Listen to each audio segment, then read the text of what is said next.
তো আপনি কি চাচ্ছেন আপনার ফেসবুক আইডি অথবা প্রোফাইল আজীবনের জন্য ডিলিট করে দেবেন, কেউ সার্চ করলেও আর ফেসবুক থেকে খুঁজে পাবে না? তাহলে আজকের এই ভিডিওটি আপনার জন্য। তো এই ফেসবুক আইডি সারা জীবনের জন্য পার্মানেন্টলি ডিলিট করার জন্য আপনারা চলে যাবেন আপনার ফোন থেকে ফেসবুক অ্যাপসের ভিতরে, অফিসিয়াল অ্যাপসের ভিতরে। তারপর এখান থেকে প্রোফাইল আইকনে ক্লিক করে দেবেন। তো প্রোফাইল আইকনে ক্লিক করে দেওয়ার পর এখান থেকে জাস্ট একটু সেটিংস অপশন রয়েছে, জাস্ট এখান থেকে এই সেটিংস আইকনে ক্লিক করে দেবেন। সেটিংস আইকনে ক্লিক করে দেওয়ার পরে এখান থেকে ফেসবুকের সেটিংস অপশনের ভিতরে নিয়ে চলে আসবে। অল সেটিংস অপশনের ভিতরে এখান থেকে আপনারা সর্বপ্রথমে দেখতে পাবেন যে মেটা অ্যাকাউন্ট সেন্টারের নিচে কিছু অপশন রয়েছে। তো জাস্ট আপনারা এখান থেকে এই মেটা অ্যাকাউন্ট সেন্টার এই অপশনের উপরে এখান থেকে একটি ক্লিক করে দেবেন। তো এখান থেকে এটির উপরে ক্লিক করে দেওয়ার সাথে সাথে এখান থেকে আরও একটি নতুন ইন্টারফেস নিয়ে চলে আসবে। এখানে অনেকগুলো অপশন দেখতে পাবেন, জাস্ট একটু নিচে লক্ষ্য করে দেখতে পাবেন এখানে রয়েছে পার্সোনাল ডিটেলস। তো আপনারা সিম্পলি এখান থেকে এই পার্সোনাল ডিটেলসের উপরে ক্লিক করে দেবেন।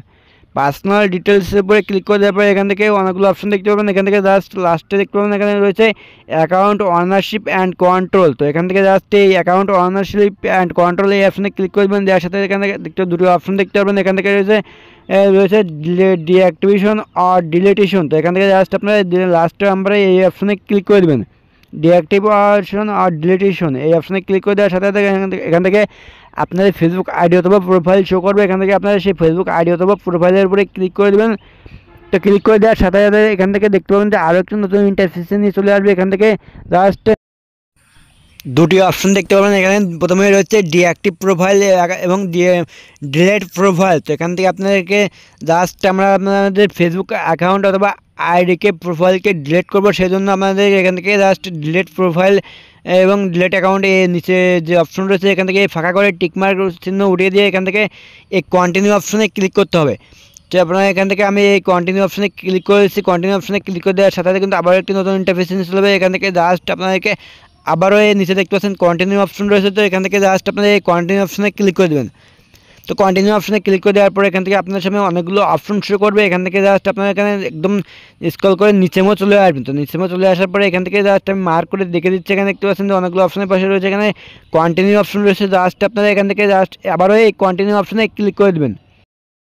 তো কন্টিনিউ অপশনে ক্লিক করে দেওয়ার পরে এখান থেকে আবার আপনাদের সামনে একটি নতুন ইন্টারফেস চলে আসবে। এখান থেকে আপনার যে ফেসবুক আইডি অথবা প্রোফাইলটি ডিলিট করতে চাচ্ছেন সেই প্রোফাইলের আইডি অথবা প্রোফাইলের যে পাসওয়ার্ডটি রয়েছে সেই পাসওয়ার্ডটি কিন্তু এখানে দিতে হবে। তো এখান থেকে আপনারা আপনার ফেসবুক আইডি অথবা প্রোফাইলে সেই পাসওয়ার্ডটি দেবেন। তো আপনি সিকিউরিটি নিরাপত্তার কারণে কিন্তু এখানে ফুল স্ক্রিনটা আপনাদেরকে দেখাতে পারছি না। তো এখান থেকে আপনারা জাস্ট পাসওয়ার্ডটি দিয়ে দেওয়ার পর এখান থেকে কন্টিনিউ অপশনে ক্লিক করে দেবেন। তো কন্টিনিউ অপশনে ক্লিক করে দেওয়ার সাথে আবারও আপনার সামনে আরও একটি নতুন ইন্টারফেস নিয়ে চলে আসবে। তো এখান থেকে দেখতে পাচ্ছেন যে ডিলিট প্রোফাইল অথবা ডিলিট অ্যাকাউন্ট নামে একটু অপশন পাবেন। তো আপনারা সিম্পলি এখান থেকে ডিলিট প্রোফাইল অথবা ডিলিট অ্যাকাউন্ট এই অপশনে ক্লিক করে দেবেন। তো ক্লিক করে দেওয়ার সাথে সাথে যে আপনার ফেসবুক আইডি অথবা প্রোফাইলটি ডিলিট হয়ে যাবে আজীবনের জন্য, এমনটি কিন্তু না। তো এখানে কিছু শর্ত রয়েছে, জাস্ট আপনাকে পার্মানেন্টলি ডিলিট হওয়ার জন্য কিন্তু 1 মাস অপেক্ষা, 1 মাস অর্থাৎ 30 দিন অপেক্ষা করা লাগবে। 30 দিন পরে কিন্তু এই ফেসবুক আইডি অথবা প্রোফাইলটি কিন্তু ফেসবুক থেকে উধাও হয়ে যাবে এবং আজীবনের জন্য কিন্তু ডিলিট হয়ে যাবে। তো এখানে কিছু শর্ত রয়েছে, যে শর্তটি আপনারা মানতে হবে। এখান থেকে যদি আপনি 30 দিনের মধ্যে যদি আবারও পুনরায় ফেসবুকে এই আইডি যদি লগ ইন করেন তাহলে কিন্তু এই ফেসবুক আইডি অথবা প্রোফাইলটি কিন্তু ডিলিট হয়ে যাবে না। তো আশা করি ভালোভাবে বুঝতে পেরেছেন যে কীভাবে আপনার ফেসবুক আইডি অথবা প্রোফাইলটি ডিলিট করতে হয়। তো এটাই ছিল মূলত আজকের ভিডিওতে দেখানো। তো দেখা হবে নেক্সট কোনো পরবর্তী ভিডিওতে। ততক্ষণে ভালো থাকুন, সুস্থ থাকুন। টেক গাইড বাংলা ইউটিউব চ্যানেলটি সাবস্ক্রাইব করে সাথেই থাকুন। আল্লাহ হাফেজ।